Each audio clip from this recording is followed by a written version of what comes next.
Good afternoon, everyone.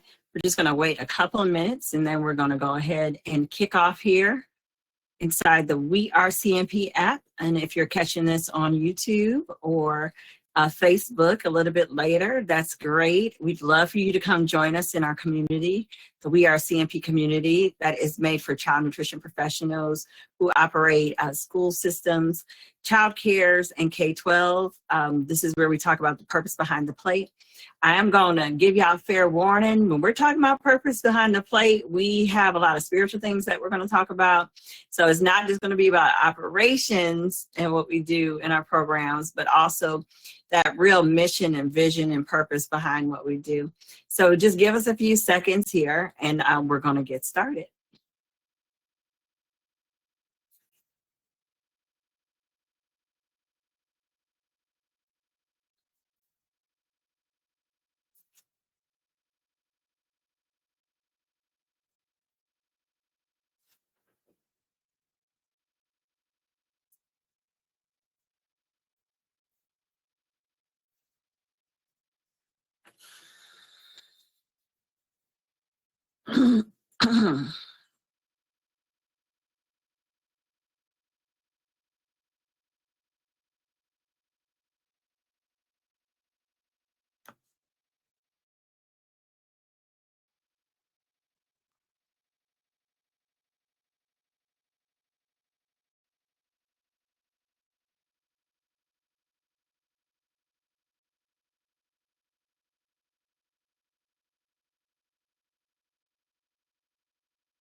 Okay, y'all, it is time. So we are going to jump right in. Welcome to the Purpose Behind the Plate podcast, where we talk real leadership, legacy, and everything it takes to nourish children and build programs that last. So I'm your host, Alana Jones, and I am the moderator of the We Are CNP app, and also I'm here today on our Purpose Behind the Plate podcast. I will say in the future, you're going to see more people participating in this. I'd love for you to come on and have a conversation with me about how you operate in your child nutrition program as well. So go ahead and message me or, go ahead and reply here if you're interested in being on the podcast. Okay.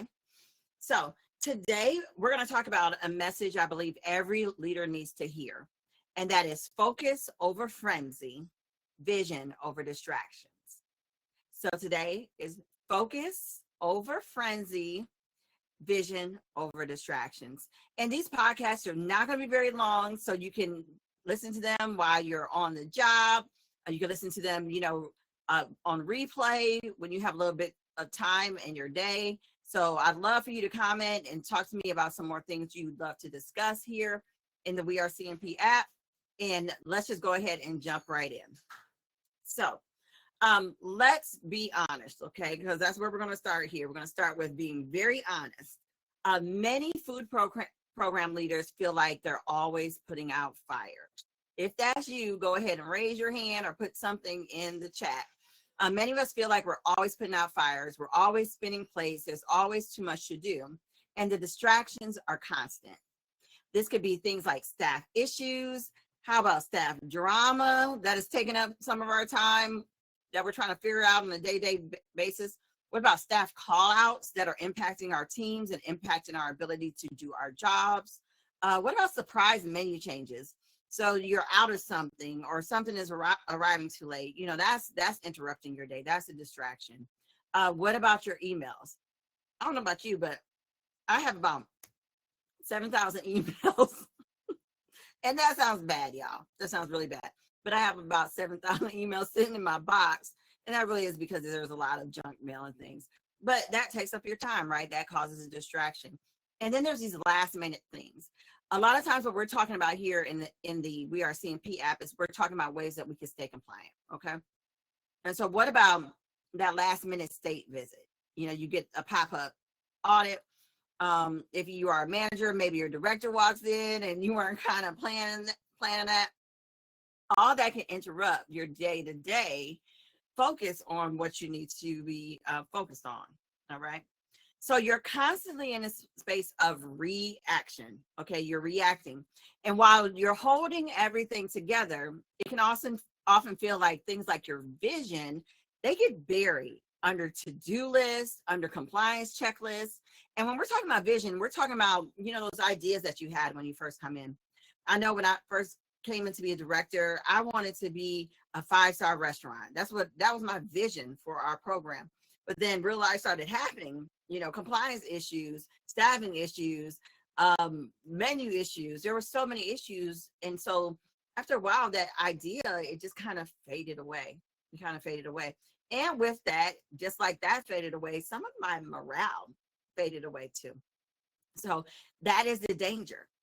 That's the danger of acting reactively. We end up in a space of, what do we call it? Burnout. Okay, burnout.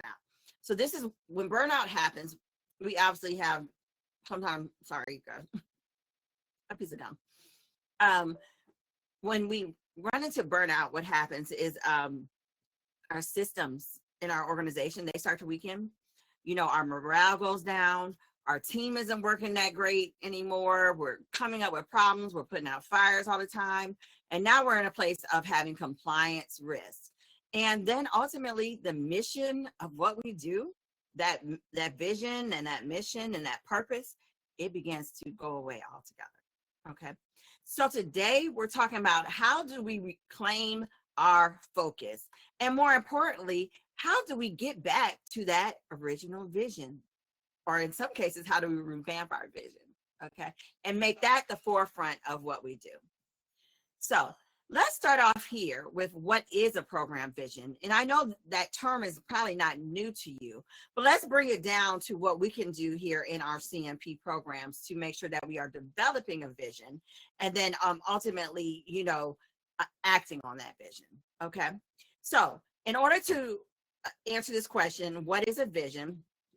A vision is something bigger than a statement that just lives in a binder. Okay. So if you really have taken the time to create a vision in your organization and you have a vision, you got to bring that bad boy out. Okay. I definitely have created visions for multiple organizations I have been a part of. And early on, I would create these big, elaborate visions, and they'd have all these goals, and they'd have all these timetables and all this great stuff. And they talk about all the problems and the issues we're going to solve. And we get together, we put together. Another way of calling a vision is a strategic leadership plan. We bring in consultants and all this stuff, do all these things, and never implement. You know, these documents, they end up getting kind of filed away, and we never look at them again. Okay. So when we're talking about a vision, we're talking about a document that is a living blueprint. Okay, sorry, my lights are going out here. Something that is a living blueprint. All right. So what would that mean for you? Something that you're constantly building, something you're constantly adding on to, subtracting from, deciding, you know, every few weeks, months, and years, are we meeting the goals? That is what a living blueprint is. Okay. Let me try to see if I get my lighting together. Okay. Sorry about this, guys. Should have checked that before we started. Let's see, that's better. Okay.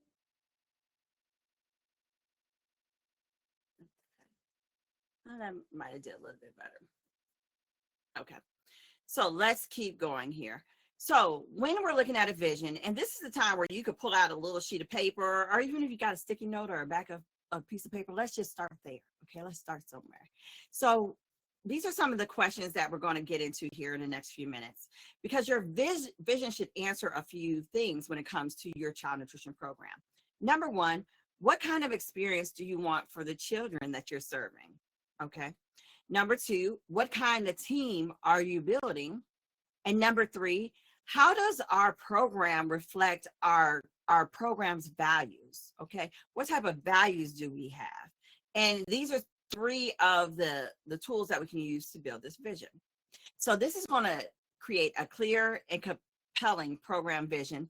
And it's like drafting that blueprint for how your child nutrition program should feel, function, and impact. So here's our step-by-step breakdown on how we're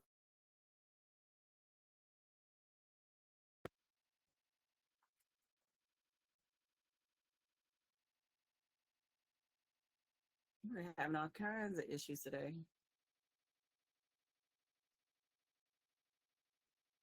All right, now we got alarms going off. Okay, so step one. So step one, this is something that you can jot down on your piece of scrap paper there. Start with purpose.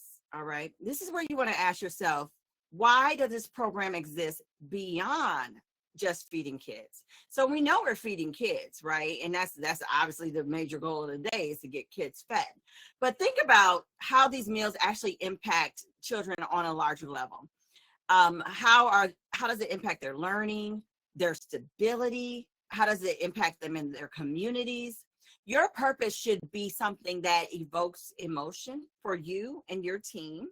And it's going to speak to those operational pieces a little bit later. But for now, what type of program are you offering beyond just feeding the kids? Okay. So here's a small example of that. When I ask myself, why does this program exist beyond just feeding kids? I might say something like, to nourish children's bodies and build trust with families through meals made with care and cultural relevance. Okay. All right. Number two, define the experience that you want to create.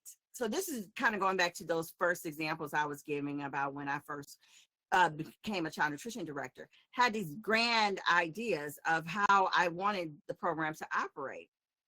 And so what do I want kids, staff, and families to experience when they interact with our meal program?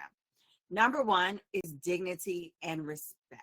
That's very valuable to me, that our children feel empowered when they come to our meal programs. If you're working in a K-12 program, it's very important that children not really be able to identify themselves as like the free lunch students or reduced lunch. We want to be building a meal program that's quality for every student. Okay. And we don't want to in any way disrespect the children. So I wanted a space that would be safe for children, and a place where they could feel dignity while they were consuming our meals. Then I wanted a program that was efficient and organized. Okay, that's common sense, right? Right. We want a program that runs operationally well every day. And then I wanted our children to enjoy the food. I'm a foodie. I don't know about you, but I'm a foodie. I like to eat. Okay. And our kids do too. And so we want to make sure that our programs are full of joy. Okay. So an example here, when I am trying to define the experience that I want to create in my program, is we create a calm, respectful environment where children feel seen and staff feel supported. All right. So let's jump to step three. Clarify the kind of team you're building. What kind of culture are you leading? This is very important. We're spending more time with each other in our organizations than we are often spending with our families. Okay. So it's very important that we actually think of our places that we offer our program as a culture. Okay. So here in this culture, I expect my team to, number one, take ownership. When they come to work, I want them to be looking at this as a place where, hey, this is my baby. This is what I do. This is my purpose. This is my calling. And I want them to take ownership of everything that they do. Because when they approach it from that point of view, they're going to put more value on the tasks that they complete every day. They're going to make sure that those tasks are accurate and consistent. And that's actually my next point, is that I wanted a team where everyone was consistent. They're consistently showing up to work. They're consistently completing their job duties. You're consistently being a good helper and a good team member. That leads to the next space, warmth. Actually, in one of the values that I designed at one of my organizations, I wanted to make sure everyone had a cheerful and bubbly attitude. We actually built that into our vision. That doesn't mean that some days weren't harder for people personally, but when they came into that program, their goal was to turn on the warmth, turn on that cheerful and bubbly attitude. Hey, we're dealing with kids. They deserve that. And some of them are having just as hard of a day as we are. Okay. So that was the type of culture we were building. And then one of the last aspects of that culture was attention to detail. I'm not a hugely detail-oriented person. I'm more of like a big vision person. So this was something that I had to train myself to do and also encourage my staff to do as well. So that was part 3 of us building our vision, when we were clarifying the kind of team we were building. So here is the statement for that part of the vision building. Our team leads with purpose and pride. We know why we're here, and we support each other in doing excellent work. Here is the 4th component to the vision. Tie it to your community's identity. How does our program reflect and honor our community? Well, this is a very important place to incorporate cultural relevance, language access, or community-specific needs. So a statement here we would make for our vision is that our menus reflect the cultures of our families, and our systems support both compliance and connection. And finally, we want to put all of these pieces together, okay? We want to now create a statement that our team can begin to memorize, that they can begin to synthesize, and it can become a part of who they are. So here's a clear, inspiring paragraph that we put together very quickly for our vision, okay? Our meal program nourishes more than bodies. We build community, protect funding, and support lifelong learning. We are a calm, coordinated team that leads with purpose, honors our community's culture, and operates with excellence every day. Through every trade, we are building trust, dignity, and success. And so that's a quick run through of how we can create a vision. What's your vision? What is your vision going to look like? And it could be, it doesn't have to be like extremely sophisticated. Your vision may just start off with the idea of, we want to serve quality meals. We want to make sure that every child who is able to receive a meal receives a meal. We want to build a team where we work together and we're all working to the same goal. These are all parts of your vision. And these are all things that can get lost in the fray. Okay. If you're being a firefighter every day, meaning every day you're putting out fires, that means that things like this vision are getting lost. Okay. And that is impacting your team's ability to actually function at its highest efficiency. Okay. So with this vision, it's very important that, okay, you go through that process of writing it down, that it becomes something that is very visible. So once you write it down, maybe you type it up, maybe you as a team come up with a creative way of displaying it. Hopefully as a team, you can put it together.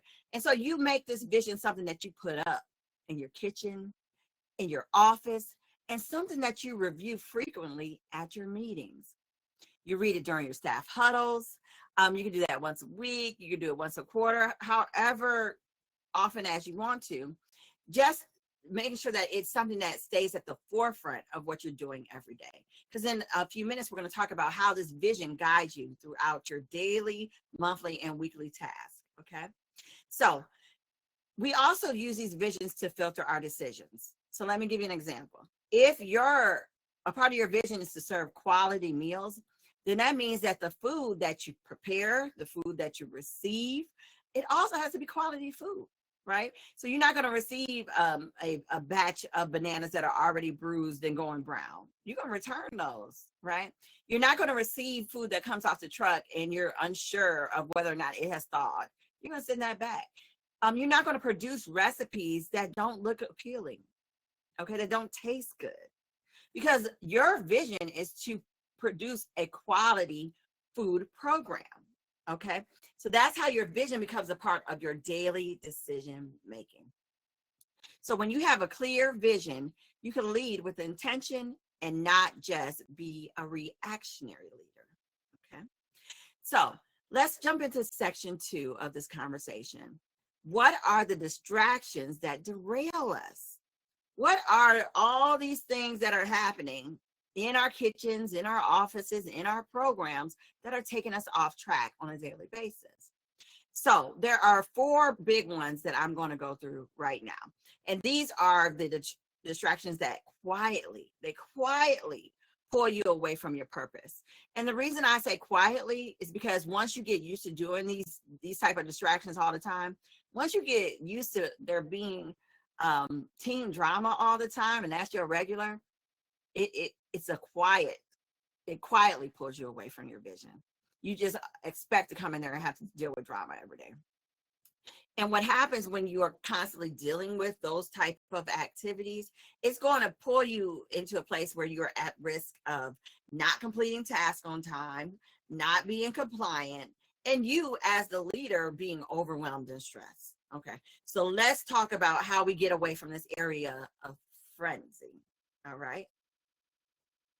So one of the biggest distractions we have is leading from a space of crisis mode.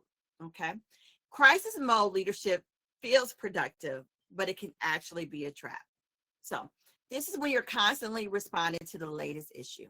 Someone's called out again. All right. So now everybody's panicked. Susan called out again. Susan calls out every Monday after a holiday. Okay. We know Susan gonna call out. All right. And so this is one of those distractions. This is a crisis mode. Okay. Especially if you don't have a plan or a system in place to replace Susan. All right. A late delivery might be an example of crisis mode. A surprise visit, a missing temperature log. These are all things that could happen in a crisis. All right.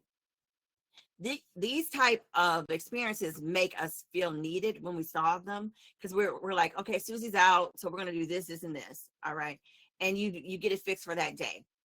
But a better plan would be to fix that going forward. You know, what is our actual strategy when someone calls out?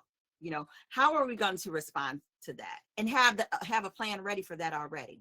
Okay. If you're just doing that type of reactionary leadership at that time, you know, you got to scramble people around.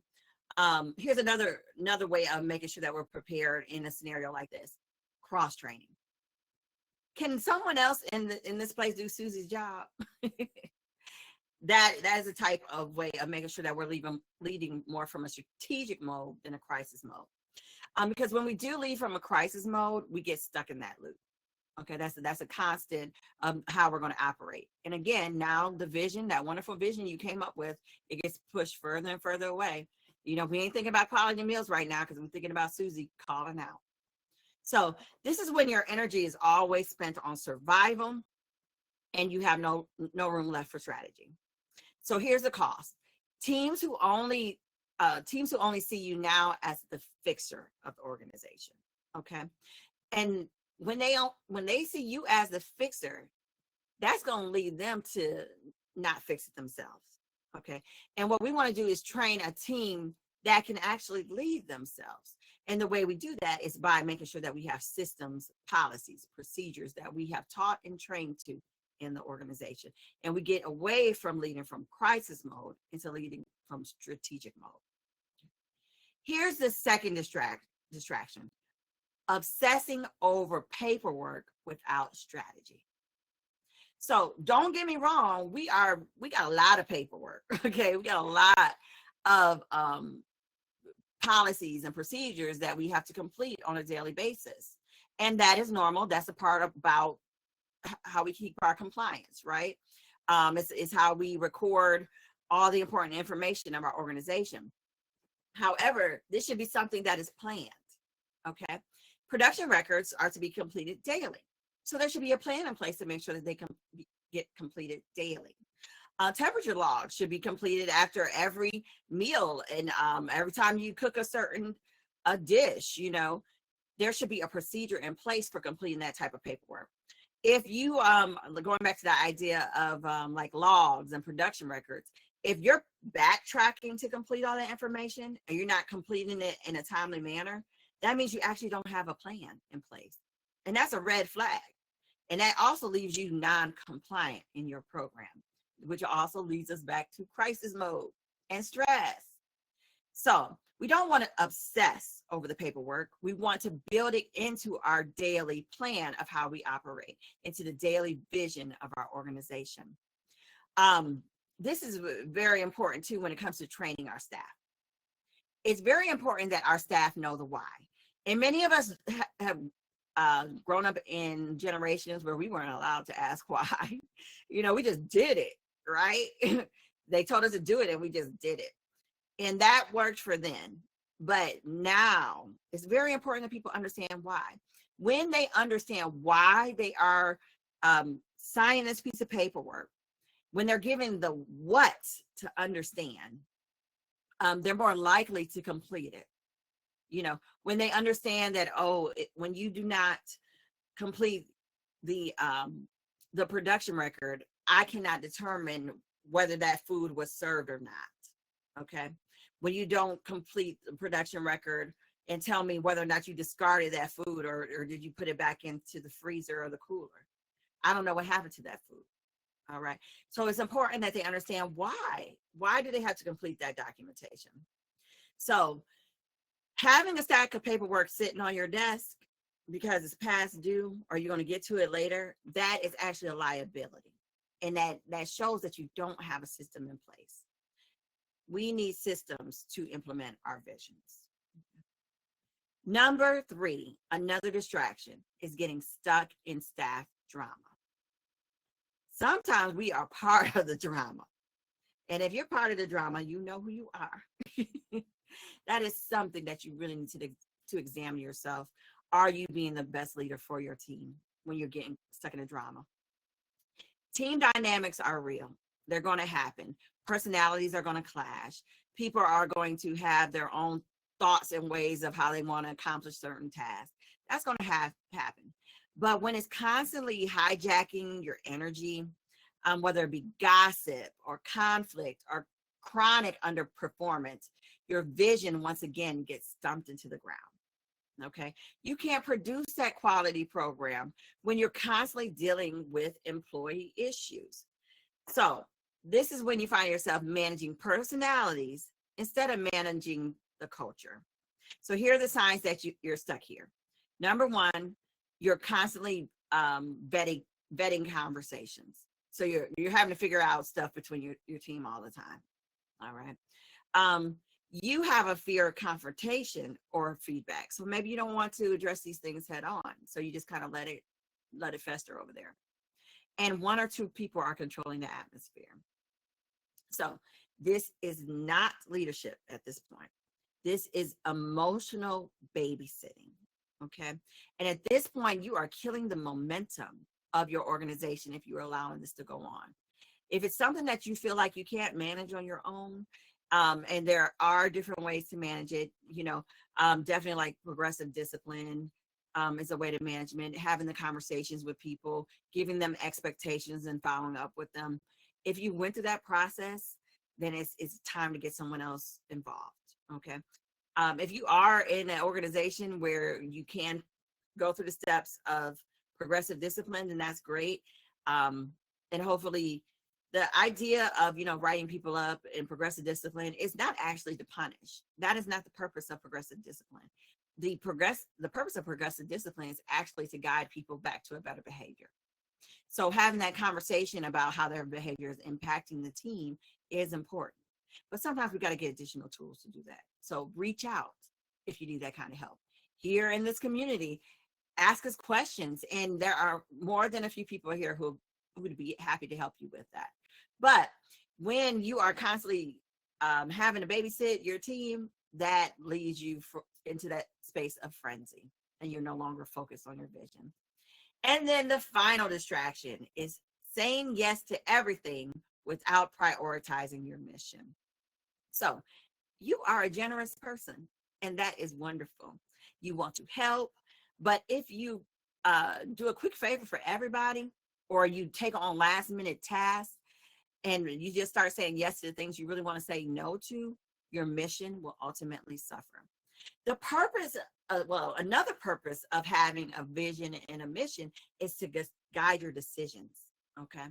So if you're a part of your vision is that you have a quality food program, and that quality food program requires that you have all three to eight people in your kitchen, then you might have to say no to a staff member going to help on the other side of the school. All right. Yeah. I mean, that sounds hard, but if it's a last minute ask and it's going to impact your vision, then you may have to say no. Or you might have to say no to the catering. All right. There are other things that you may have to say no to. You might have staff members who want to take a day off on the busiest day of the year. I've had staff who wanted to take off on Thanksgiving. I'm all for people using their time. I really am. I encourage people to use their time, but please don't try to use your time on the busiest day of the year. I'd have to say no to that. Okay. There's nothing wrong with saying no, especially when it's especially when the purpose is to hold the line for the bigger vision. Okay. So every yes to a distraction is going to actually equal a no to your vision. And we don't want to get in that place. All right. So leadership requires clarity and boundaries. That doesn't make you a mean person. It makes you focused. Okay. My job today is to come in here to feed kids. I can't be down in the library, hanging out. I can't be doing these other things. I need to stay on goal, stay on focus. So here's a quote that they talk about when we talk a lot about systemization and delegation. Not everything urgent is important, and not everything important is urgent. There is a balance. So great leaders are not just reactionary, they protect the space to do what matters the most. Okay, so now let's talk about the 3 ways to stay anchored to your vision. So how can we keep our vision in the forefront of everything that we do? Number 1, we talked about this a little bit before, is to create a visual anchor. So making sure that you have written down your vision, and then you put it in a place that you can view it on a regular basis. And then the next step is to then include it in the conversations with your staff. It's great to have a vision up here of what you want your program to be, of what you want your presentation to look like every day. It's great to have the thought, but you got to tell somebody about it. You got to set some expectations and some boundaries around how your program operates and what tasks your team is supposed to complete in order to execute that vision. It can't just be something that you're holding close to the chest. Make a pretty flyer. We all are so into the vision boards. I have a vision board on my wall right now. Because that visual reminder helps keep me focused, helps me keep what's important in front of me. Okay, so print it off and talk about it with your team. And then also find additional time to look at that vision and review it. Here in the We Are CNP community, we also have a program called the CNP CEO Leadership Academy. And there we are creating our vision. And we're also with that, we're creating the goals around it. And those goals should be, at least yearly goals.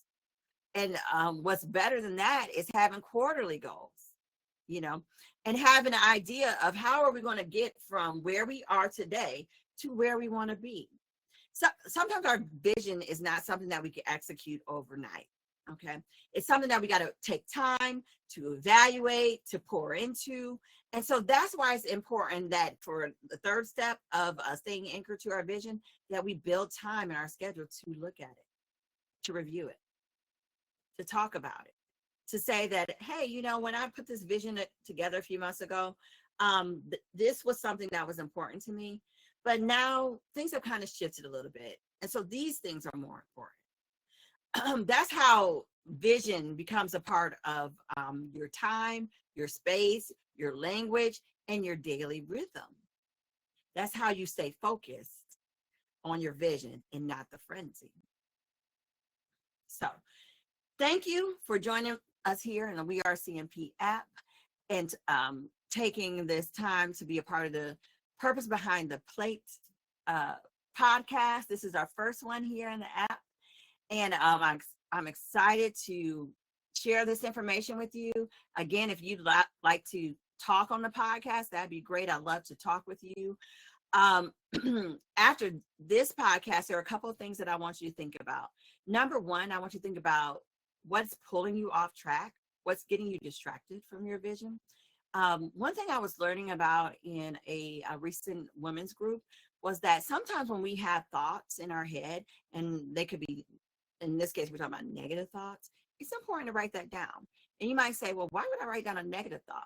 Well, the reason you write it down is so you can challenge it with a positive thought. So right next to it, you could write down what is the positive thought. And the same thing with these distractions. If you go ahead and list these distractions out, you could come up with tangible solutions to fight against them so that you can stay on track with your vision. And then also this week, I want you to think about one thing you're going to say no to. All right. What are you going to say no to in order so that you can focus on your purpose? This was something I had to do this week. I had a project that someone had asked me to participate in with them, and I had to tell them no. I was like, nope, because we are working here in the We Are CNP app. We are working with the CNP CEO Leadership Academy, and we are busy, okay? So I had to say no, and it was something that I would have really enjoyed working on, but it isn't in line with my purpose and my vision for my life right now. So I had to say no. What are you going to say no to this week? So as I mentioned at the start of this Purpose Behind the Plate podcast was that, yeah, we're going to be doing all kinds of work from here. And some of that is spiritual work. Okay. And I hope that this is something that is helpful to you. But today we're going to say this affirmation or prayer. Okay. Affirmation or prayer. And so I'm going to say it as a prayer. You can say it as an affirmation if you choose. And I'm going to address mine to the Lord. You can address yours to what is comfortable for you. But I'm going to say, Lord, help me lead with clarity, courage, and conviction. Let my purpose be louder than any of the pressures. And that's it, y'all. That's our purpose behind the plate. And that's how we stay focused on our vision and forget the frenzy. I look forward to talking to you next week, same place, same time.